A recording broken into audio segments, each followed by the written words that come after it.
Era heredero de una fortuna, pero su madre sujetaba los cordones de la bolsa. Creo que no compraba ni comestibles, sin contar con la firma de mamá. Steve Benson quería triunfar a lo grande por su cuenta. Creía que lo único que podría hacerle feliz sería ser millonario al cumplir los 30. Solo una persona se interponía en su camino. Pensaba golpear sobre el hierro caliente y quería ser él quien heredase toda la fortuna. Una sórdida historia de riqueza, engaño y una familia dividida por el dinero. Esta noche en Poder, Privilegio y Justicia.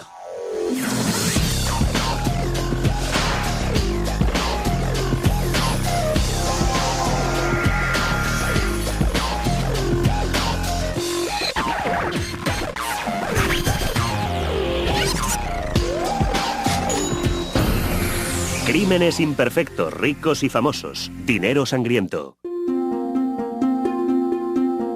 En 1985, Naples, Florida, una exclusiva población turística en la costa occidental del estado, alardeaba de contar con el mayor índice de millonarios per cápita de América. Era un lugar que se enorgullecía de su excelente pesca, su golf y, por encima de todo, una sensación de paz y tranquilidad.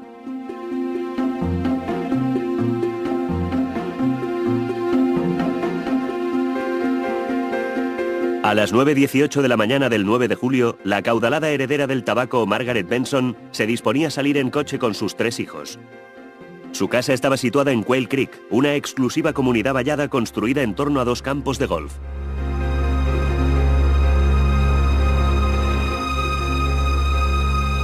De repente, un tremendo estallido rompió el silencio en el campo de golf. Una nube de humo negro se elevó desde la calzada de acceso a la casa de los Benson. El Chevrolet Suburban de los Benson estaba envuelto en llamas. A los pocos instantes se produjo una segunda explosión en el vehículo. Sanitarios e inspectores de policía acudieron a la zona y quedaron atónitos ante la escena.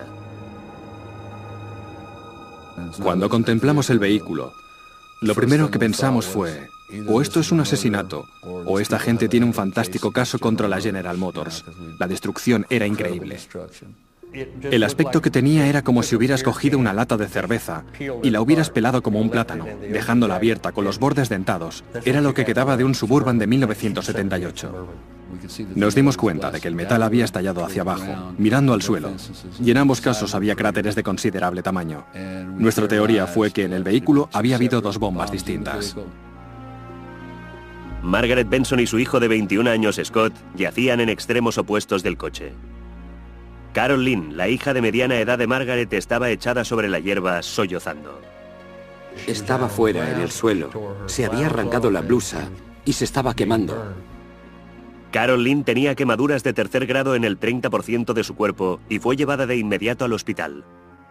Una vez hube descubierto que se había detonado algún tipo de artefacto explosivo, me puse a pensar, ¿en este barrio? ¿Quiénes son estas personas? ¿Por qué ha sucedido esto? La investigación sobre las bombas llevaría a las autoridades hasta el mundo privado de una acaudalada y, como se supo después, desestructurada familia del mundo del tabaco. A medida que aumentaban las pruebas, fue apareciendo una trágica imagen.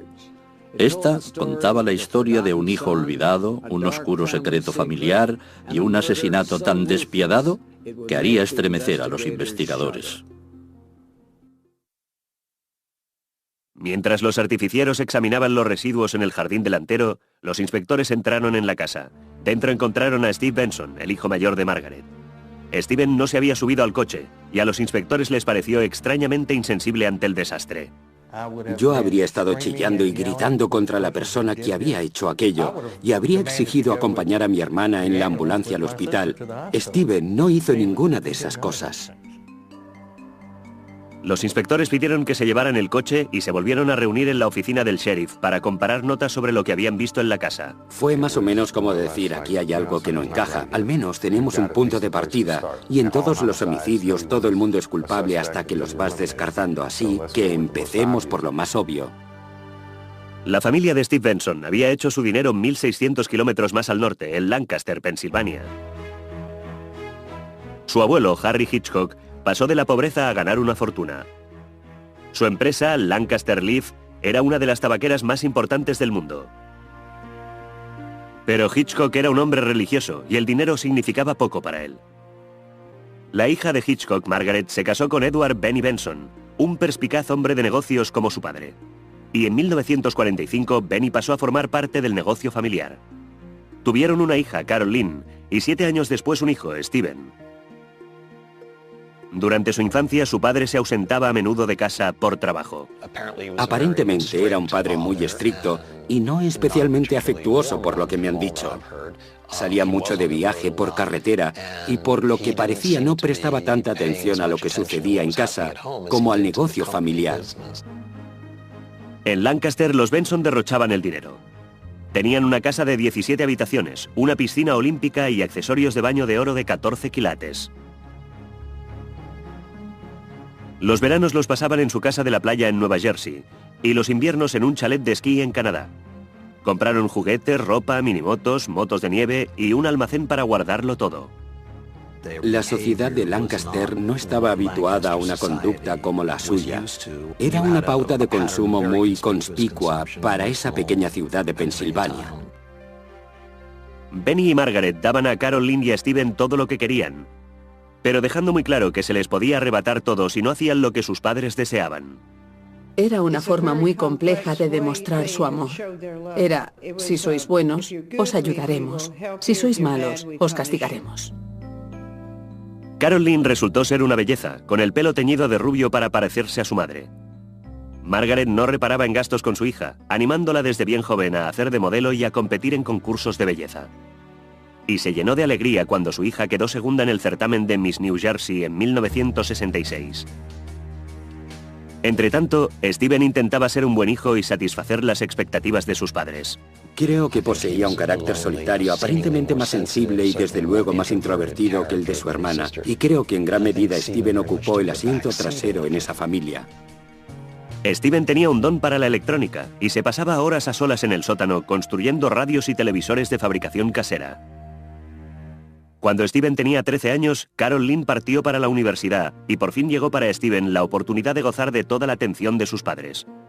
Pero esa época de protagonismo duró poco. Margaret anunció que iba a adoptar a un niño llamado Scott. Pero la historia que circulaba por Lancaster era bien distinta. Creo que la mayoría de la gente de Lancaster sabía que se trataba del hijo de Carol Lynn y que los padres habían insistido en que no lo dieran en adopción, porque era preferible que ellos, Margaret y Benny, lo criaran. Había mucha gente que opinaba que se trataba de una típica jugada Benson, una especie de gesto manipulador y punitivo por parte de los padres, una especie de recordatorio constante para Carol Lynn de un error que había cometido en su adolescencia. Benny y Margaret se volcaron en el nuevo bebé.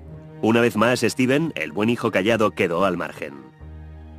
Cuando creció, Steven tomó la determinación de demostrar a sus padres que él también podía triunfar en los negocios, pero no tenía ni la habilidad de su abuelo ni la iniciativa de su padre.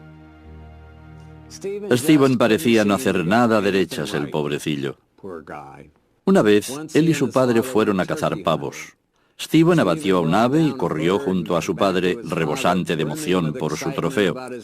Su padre le miró y frunció el ceño. Steven se había cargado a un pavo real. Steven se matriculó en empresariales en la universidad, pero lo dejó 3 veces. Pidió a sus padres varios miles de dólares prestados para montar un negocio de jardinería, pero se fue a pique. Se metió en un negocio tras otro y ellos todas las veces le apoyaron y le libraron de las deudas. La cuestión es que no era un triunfador. Empezaba alguna cosa, pero no la terminaba. Benny estaba muy decepcionado con Steven. Creía que le faltaban agallas. Cuando Steven se casó a la edad de 21 años, sus padres compraron a los recién casados una casa frente a la suya. La casa y todo lo demás iba a nombre de los padres de Steven. A su esposa le molestaba el modo que tenían sus padres de controlarle. Y después de 6 años se divorciaron. Entretanto, Scott, el hermano adoptivo de Steven, iba creciendo y convirtiéndose en todo lo que Steven no era. Scott era guapo y extrovertido, ingenioso y atlético. Incluso empezaba a prometer como jugador de tenis. En 1980, Benny y Margaret decidieron retirarse en la exclusiva Naples, en Florida.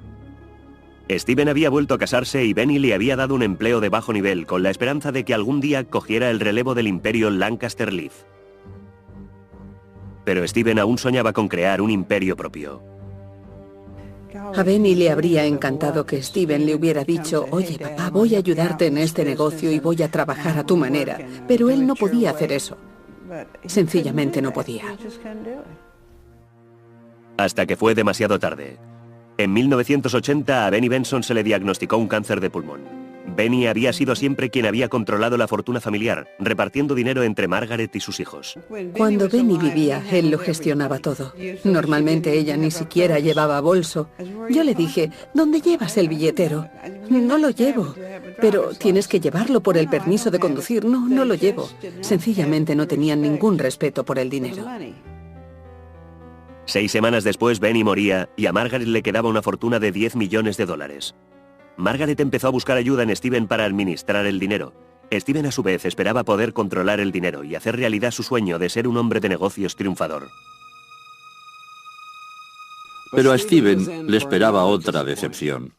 Margaret no tenía intención alguna de ceder el control de su dinero o de su hijo. Steven se había pasado la vida bajo el yugo de su madre y habría hecho lo que fuera para librarse de él. La heredera del tabaco Margaret Benson y su hijo Scott murieron cuando su coche explotó en el camino de acceso a su lujoso hogar en Naples, Florida. La hija de Margaret, Carol Lynn, se aferraba a la vida y fue llevada rápidamente a un hospital para quemados en Boston. El único miembro de la familia Benson que quedó ileso en la explosión fue Steven, el hijo de 34 años de Margaret. Y Steven se negaba a colaborar con los investigadores. Llamé a Steven, y Steven me dijo que, siguiendo el consejo de su abogado, no pensaba hablar con nosotros, en absoluto. Después de un trauma, la gente se comporta de las más extrañas maneras. La policía lo sabe y es cuidadosa a la hora de interpretarlo todo como signo de culpa. Pero hay conductas más extrañas que otras. Y Steven se comportaba de una forma muy rara. En los días que siguieron a los asesinatos, los inspectores se fijaron en que Steven circulaba por Naples en su furgoneta blanca, que había quedado salpicada de sangre en la explosión. Uno de mis sargentos me llamó una mañana temprano y me dijo: estamos en movimiento. Parece que Steven ha vuelto a sacar a su madre de paseo. Su madre estaba muerta. ¿De qué estaba hablando? Era porque no lavó la furgoneta. Nunca. Los inspectores comenzaron a sospechar aún más de Steven tras haber hablado con Wayne Kerr, el contable de Margaret, que había estado trabajando en la casa la mañana de las explosiones. Creo que la policía en estos momentos está haciendo todo lo que puede. Margaret había contratado a Kerr 4 años antes, a instancias de Steven, para que la ayudara a gestionar sus finanzas. Poseía una fortuna de $10 millones y se la estaba gastando a un ritmo alarmante. Tras la muerte de su marido, se fue a Florida y empezó a gastar dinero de formas que sencillamente exceden la imaginación. No sé, 10 coches, 5 casas.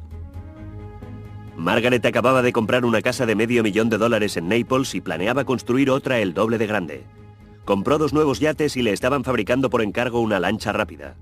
Además, continuaba manteniendo a sus 3 hijos adultos.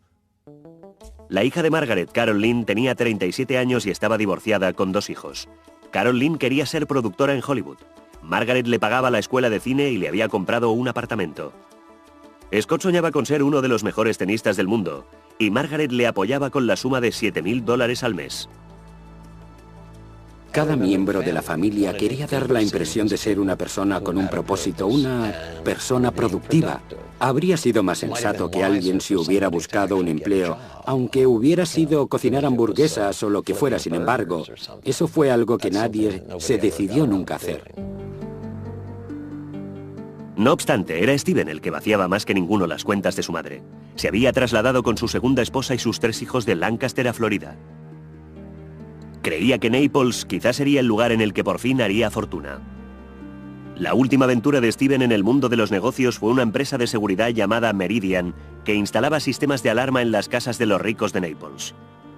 Margaret proporcionaba todo el dinero inicial y pagaba el sueldo de Steven. Steven imaginaba Meridian como el comienzo de un imperio empresarial, aunque sus oficinas consistían en poco más que una caravana. Había 10 o 12 empresas distintas que tenían Meridian en el título. Seguridad Meridian, Meridian esto, Meridian lo otro. Hablamos de abrir un puesto de limonadas en tu jardín con la esperanza de que crezca hasta convertirse en una corporación de bebidas. Steven no tenía el empuje, la iniciativa. Se empieza desde abajo y se sube. Y al parecer Steven siempre quiso empezar por lo más alto, y desde ahí solo se puede caer. Hasta que a principios de 1985, mientras preparaba su declaración de renta, el contable de Margaret, Wayne Kerr, dijo a esta que había gastado $1,5 millones en un año. A ese ritmo, en 7 años se habría arruinado. A Margaret le entró el pánico. Empezó a quedarse despierta por las noches, anotando hasta el último céntimo que había dado a sus hijos. Le preocupaba que su dinero estuviera desapareciendo delante de sus narices. En realidad, no creo que la señora Benson fuera consciente de lo que estaba ocurriendo. Pero empezó a tomar un interés más atractivo en la situación cuando descubrió que se estaba quedando rápidamente sin dinero. A Margaret también le preocupaba su hijo adoptivo, Scott. Se había convertido en un adolescente alocado que tenía arranques de mal genio y tomaba drogas. Se convirtió en la clase de chico que destroza coches y que mete camionetas en los estanques, que de hecho tenía una bombona de submarinismo para esnifar óxido nitroso en cantidades industriales, un chaval que fumaba mucha droga, que tomaba cocaína y que frecuentaba a personas que también lo hacían. Pasó a ser el típico niño rico que corría desnudo por las calles con el pelo en llamas. Scott estaba tan desmadrado que Margaret le hizo arrestar y le ingresó en un centro psiquiátrico. No sin antes grabar en cinta sus violentas amenazas. El hecho de que la casa sea tuya no quiere decir que hagas lo que quieras con mi perro. ¿Lo puedes entender? ¡Quita las manos de...! Steven, siempre el pacificador, fue llamado para que interviniera. Era, comparado con las demás personas, el razonable. Era la persona que tranquilizaba a Scott, de quien su madre dependía para obtener consejo, lo cual no significa que Steve no se aprovechara de ella. Steven recibía un cheque tras otro de su madre para su empresa Meridian Security.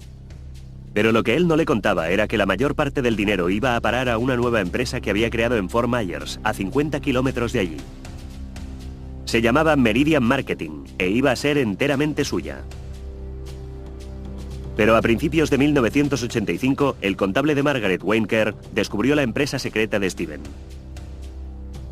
Cuando Margaret preguntó a Steven sobre Meridian Marketing, este negó su existencia. Margaret le creyó y se olvidó del asunto. Estaba ocupada preparando un viaje a Europa con Scott. Pero antes de salir hacia Europa, llamó a Steven. Meridian tenía dificultades económicas y no iba a poder pagar la nómina. Necesitaba que Margaret firmara 2 cheques a nombre de Meridian. Y quería que dejara los importes en blanco. Su madre firmó los cheques. La forma en que llevaban sus asuntos queda ilustrada en el hecho de que ella supuestamente se enfada con él por gastar mucho dinero, pero después, cuando se marcha a Europa, le deja 2 cheques en blanco. Steve llevaba toda su vida de adulto haciendo esto. Steven extendió los cheques por $10,000 y $50,000 respectivamente y los depositó en la cuenta de Meridian.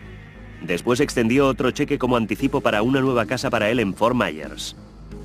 Margaret supo lo de la casa a través de Wayne Kerr mientras estaba en Europa. A Margaret le dio un ataque con eso. Yo le dije, pero Margaret, tendrá que pagarla él. Y ella contestó, ¿y cómo va a pagarla? Margaret acortó su viaje y organizó un encuentro con Wayne Kerr en Naples. Y Wayne Kerr se puso en contacto con ellos para explicarles por qué había sido convocado en Naples. Estábamos convencidos de que Steven tenía un móvil.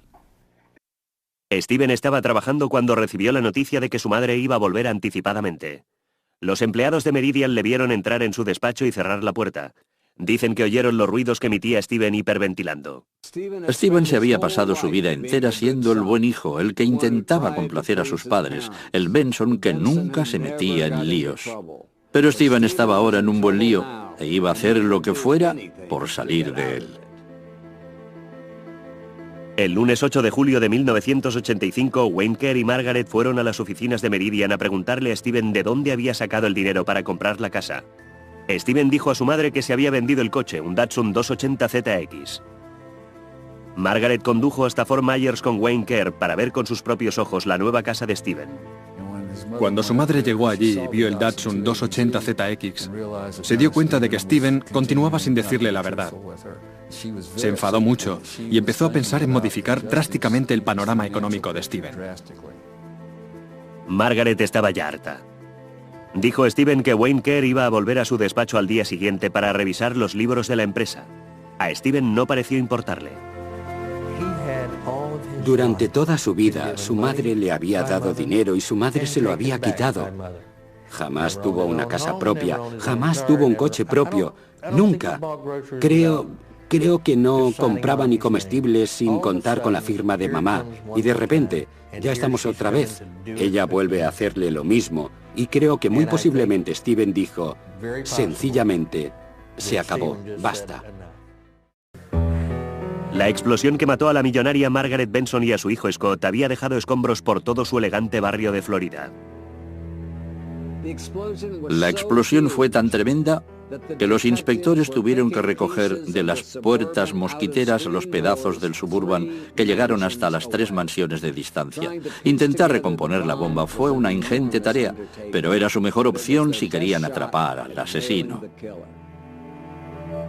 Tras varios días de recoger la metralla del Suburban, los investigadores obtuvieron lo que andaban buscando. Milagrosamente, consiguieron encontrar suficientes pedazos de tubo para juntarlos, casi como en un rompecabezas, y determinar que el artefacto medía 30 centímetros y medio de longitud y 10 de diámetro. Tenían las características de 2 bombas de tubo, con un peso total aproximado de 12 kilos. También encontraron entre los escombros fragmentos de circuitos impresos y de baterías, lo que les proporcionó una idea de cómo las bombas pudieron haber sido detonadas. Se nos dijo que no estaban conectadas, sino que fue algún tipo de dispositivo el que las hizo estallar. En el servicio religioso en memoria de Margaret y Scott Benson, los inspectores tendrían su gran oportunidad. Steven dejó escapar algo. Dijo a uno de los presentes que cuando era pequeño allá en Lancaster había fabricado explosivos por hobby. Si Steven Benson tenía algo que esconder, lo estaba haciendo muy mal. La policía sospechaba ya, y ahora, con la noticia de que Steven era aficionado a los explosivos, bueno. Estábamos ante un tipo que sabía de electrónica y un tipo que además construía bombas de tubo con sus colegas en el instituto. Empezamos a obtener más y más información que tendía a señalar directamente a Steven Wayne Benson, y cada vez que nuestra investigación nos alejaba, después nos volvía a acercar. Hasta que 2 semanas después del crimen, los investigadores recibieron la noticia de que el único testigo ocular de la explosión podía hablar con ellos desde su cama de hospital en Boston. La hermana de Steven Benson, Carol Lynn, había sufrido quemaduras de 3er grado y continuaba en estado crítico. La carne quemada resultaba... casi... sentí náuseas al verla. Me echó hacia atrás un poco, pero los dos nos miramos como diciendo, tenemos que hacer nuestro trabajo. Con los inspectores en su habitación de la unidad de cuidados intensivos, Carol Lynn comenzó a relatar la historia del día anterior a los asesinatos. Carol Lynn había venido de visita desde Boston para ayudar a su madre con los planos de su nueva propiedad. Estaba en casa de su madre cuando Margaret regresó de su cara a cara con Steven en Meridian. Margaret se había enterado de que Steven tenía una nueva casa y un negocio secreto y estaba furiosa. Todo ello combinado provocó que Margaret tomara la firme resolución de querer cambiar el panorama financiero de Steven. Carol Lynn contó a los inspectores que aquella noche Steven llamó y sugirió que se reunieran todos a la mañana siguiente. Carol Lynn nos dijo que Steve llamó diciendo que quería ir para ayudar a inspeccionar la nueva propiedad, algo que él normalmente no habría deseado hacer. Quería que todos estuvieran levantados y preparados para salir. A la mañana siguiente, Carol Lynn y su madre estaban sentadas en la mesa de la cocina con Wayne Kerr cuando llegó Steven a la casa en su furgoneta blanca de la empresa. Entró en la casa, fue a la cocina y preguntó si tenían café y si alguno de ellos quería donuts, que iría a buscarlos. Y después salió de la casa. Pero Carol Lynn dijo que Steven se llevó el Suburban de la familia, no la furgoneta en la que había llegado. Los minutos empezaron a pasar. Steven dijo que iba a una tienda de comestibles que estaba a menos de 1 kilómetro de distancia. Se lo estaba tomando con calma. Steven regresó casi 1 hora después. Margaret, Carol, Lynn y Scott estaban esperando. Salieron todos de la casa en dirección al coche. Steven les hizo subir a todos al vehículo. La madre ocupó el asiento del acompañante. Scott condujo. Era Steven el que conducía normalmente, puesto que era el mayor. Carol Lynn justo detrás, encima de la bomba. Cuando Carol Lynn se subía al coche, Steven rodeó el coche por detrás, entregó las llaves a Scott y dijo que se había olvidado algo dentro de la casa. Por lo tanto, él se dirige de nuevo a la casa y Carol Lynn relata a continuación que oye un chasquido y que después se produce una tremenda explosión y que lo único que notó fue una sensación de ardor y una bola de fuego de color naranja que venía hacia ella. Dijo que no sabía cómo, pero había conseguido salir del vehículo y estaba rodando por el suelo, intentando sofocar el fuego, y que levantó la vista y vio a Steven de pie, delante del todoterreno. Ella le miró y él la miró a ella, y Carol Lynn nos dijo que Steven volvió a entrar corriendo en la casa. Después estalló una segunda bomba, y Carol Lynn perdió totalmente el conocimiento, ya no recordaba nada más. Su voz era tan débil y había tanto dolor en ella, y debíamos tener cuidado porque nos dimos cuenta de que nos veíamos atrapados en sus emociones. Es un trauma enorme para cualquier persona y con la angustia mental que experimentaba, ella no deseaba que fuera su hermano. Los inspectores sabían que los recuerdos de Carol Lynn sobre aquella mañana podían cimentar el caso contra Steven Benson. También sabían que ella mentía con respecto a su hermano Scott y que eso podía destruir su credibilidad si no se sinceraba. A lo largo de toda nuestra entrevista se refirió a Scott como su hermano, y Mike Kors había hablado con personas de Lancaster que le habían dicho que el rumor que corría era que Scott era en realidad el hijo de Carol Lynn y no su hermano.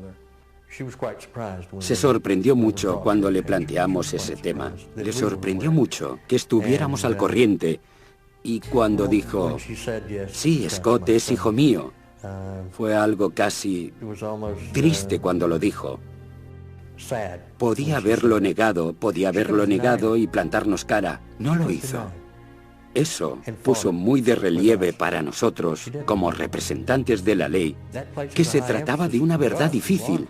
Si ella podía mirarnos y decir, sí, su afirmación no hacía más que confirmar que con todo lo demás que nos había estado diciendo nos estaba ofreciendo la verdad.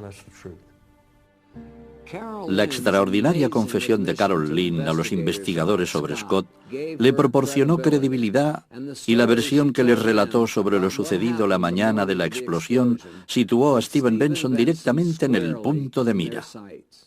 Pero la policía no contaba con lo difícil que iba a resultar detenerle. 3 semanas después del asesinato de la heredera del tabaco Margaret Benson, su hijo Steven Benson resultaba ser el principal sospechoso. Los investigadores habían reconstruido 2 bombas de tubo a partir de los escombros de la calzada de acceso. Su siguiente objetivo era igualmente difícil. Tenían que hallar un modo de vincular las partes de la bomba con Steven. Los investigadores imaginaban que tendrían que hablar con los empleados de todas las tiendas de Florida que hubieran vendido un tipo concreto de tubo. Parecía una tarea imposible, pero al final resultó que no tuvieron que buscar muy lejos. Fuimos a Suministros Hughes, donde al final encontramos algo, y anoté que habían vendido un tubo de 30 centímetros y medio y un diámetro de 10 centímetros. Suministros Hughes estaba situado a la vuelta de la esquina del despacho de Steven. Un empleado recordaba haber vendido el viernes 5 de julio, 4 días antes de los asesinatos, 4 tapas de metal galvanizado a un hombre con gorra de béisbol y gafas. Interrogamos a un par de empleados de la empresa Meridian Security y nunca habían visto a Steve llevando una gorra, jamás. Pero el jueves o el viernes, no lograban recordar cuándo, Steven andaba buscando una gorra de béisbol. El empleado dijo que el día antes del crimen el mismo hombre adquirió también 2 tubos de metal y en la tienda había más pruebas en potencia. Encontramos una factura, con la letra de una persona zurda y una marca de la palma de su mano, y sabíamos que Steven era zurdo. Había marcas de la palma de la mano en la factura, pero las huellas de Steven Benson no constaban en los archivos.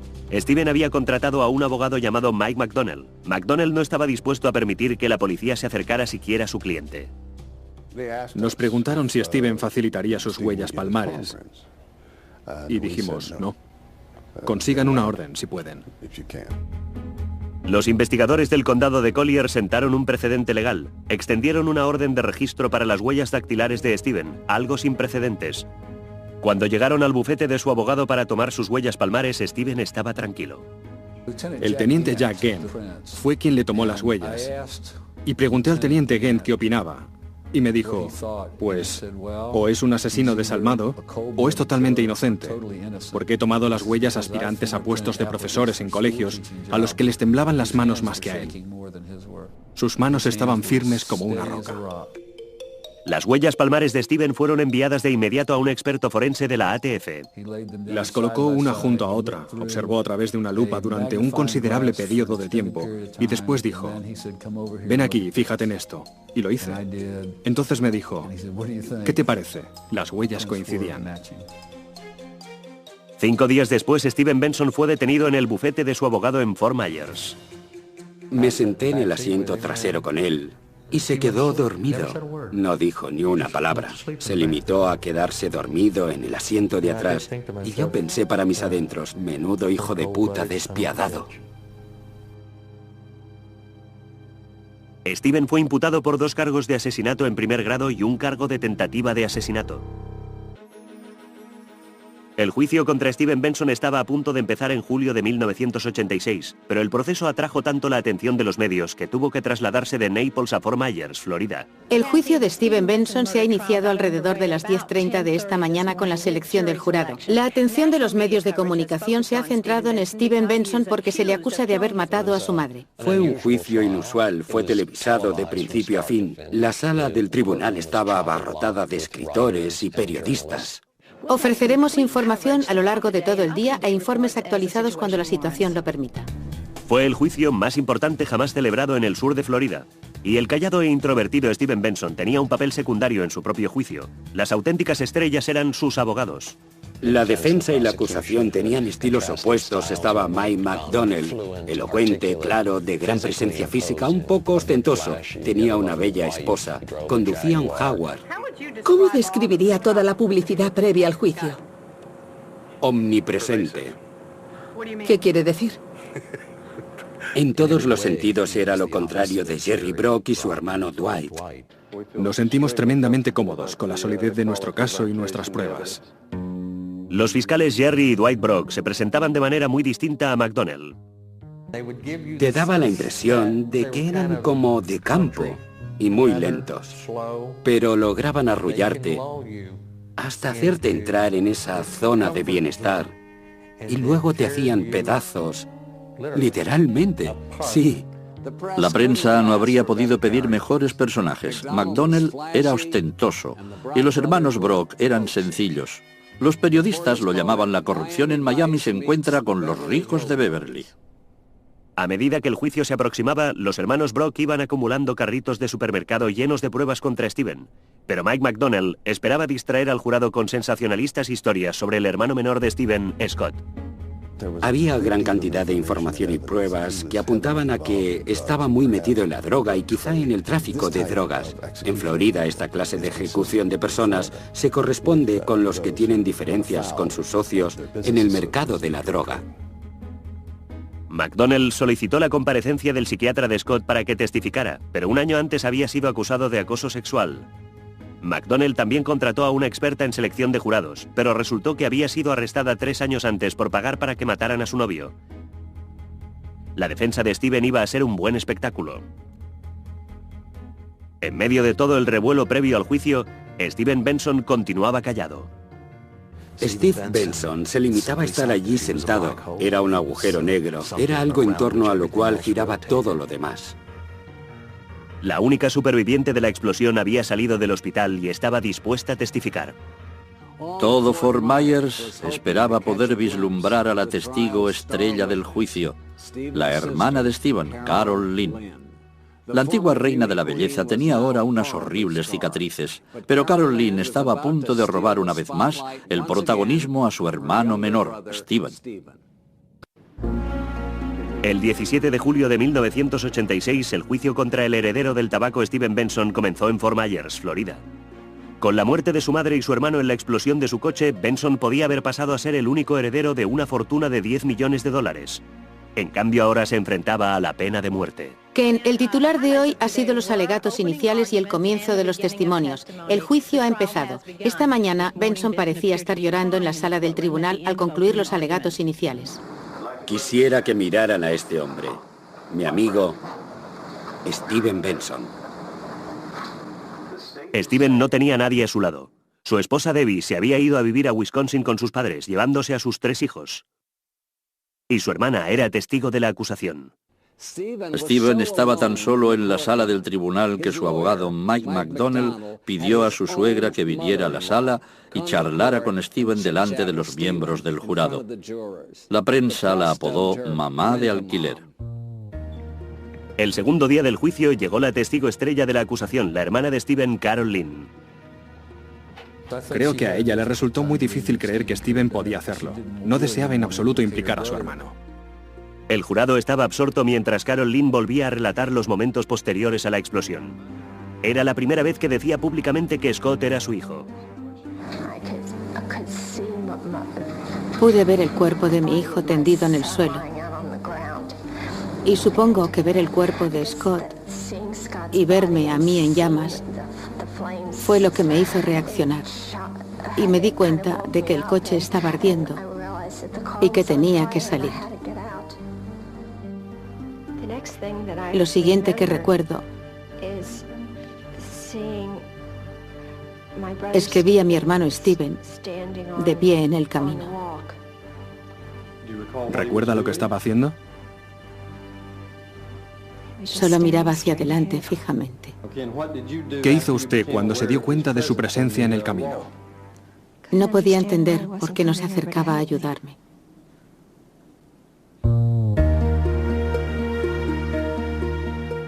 A lo largo de todo el testimonio de Carol Lynn, su silla estuvo encarada hacia el jurado, evitando la visión directa de su hermano. Steven la miraba fijamente, sin mostrar emoción en su rostro. A lo largo de 2 semanas, Jerry Brock fue mostrando metódicamente al jurado un total de 162 pruebas. Demostró que Steven había ido desviando dinero de las cuentas de su madre, que tenía conocimientos para construir bombas de tubo y que había adquirido los elementos necesarios para fabricar la que mató a su familia. El abogado de Steven, Mike McDonnell, intentó alejar las sospechas de su cliente, sugiriendo que fue el hijo alocado y rebelde Scott, no el hijo callado Steven, quien quizá había llevado la tragedia a la familia.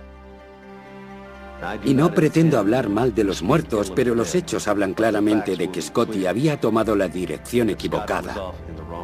Había conflictos en la familia y el papel de Steven, a mi entender, dentro de ella, era de pacificador y por consiguiente los cargos contra él no se correspondían con lo que había demostrado en el pasado. En cambio, los demás peleaban constantemente, se amenazaban y actuaban de forma disfuncional, extraña.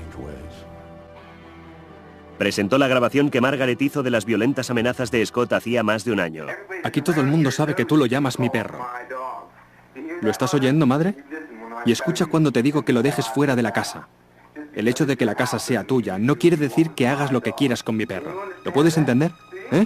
¡Quita las manos de...! Después McDonnell pidió la comparecencia de testigos y trató de relacionar el consumo de drogas de Scott con su asesinato.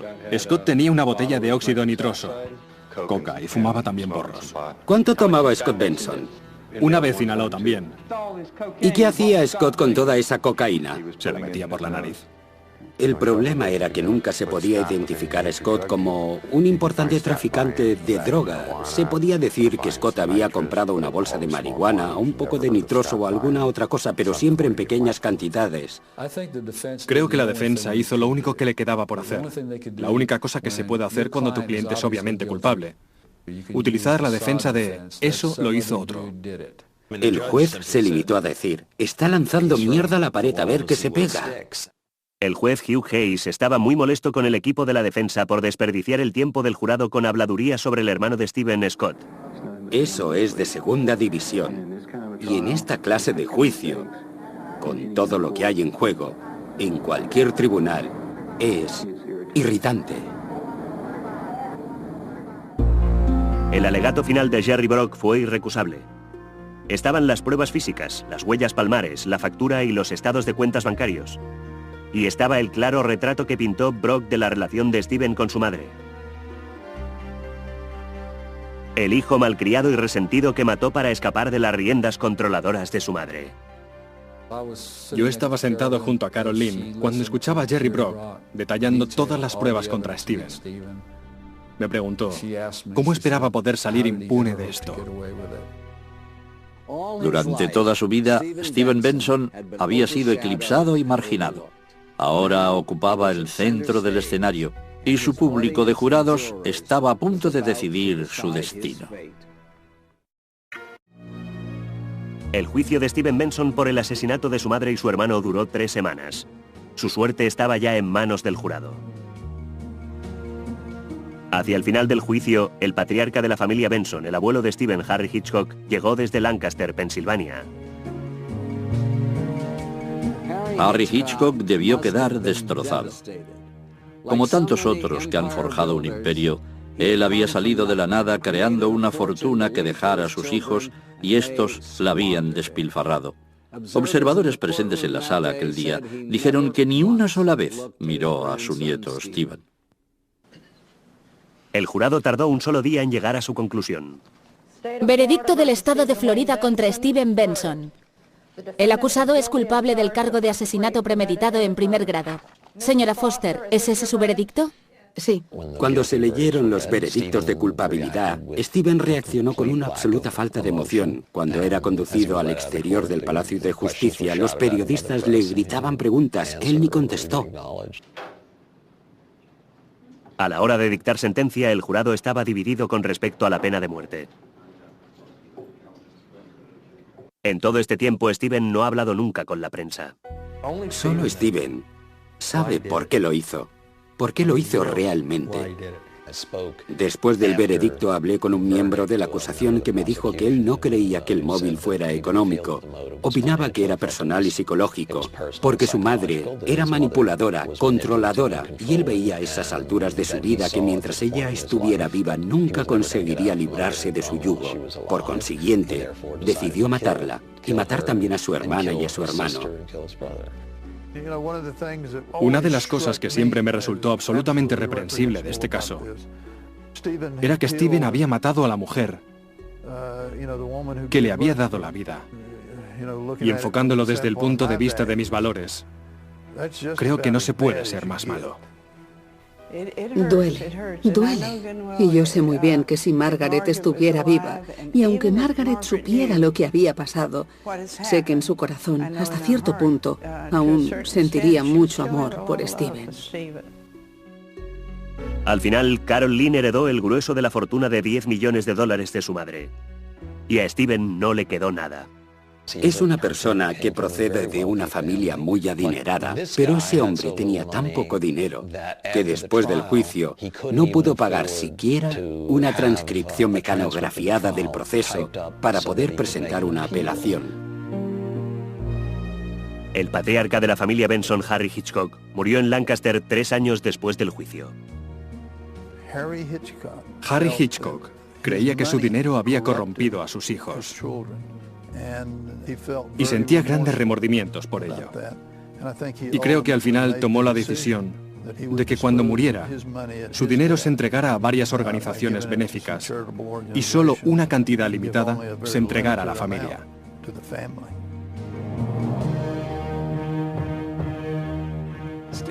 Steven Benson fue enviado a una de las prisiones más duras de Florida, la penitenciaría de Rayford. Poco después de su llegada fue atacado y apuñalado en el cuello por otro recluso.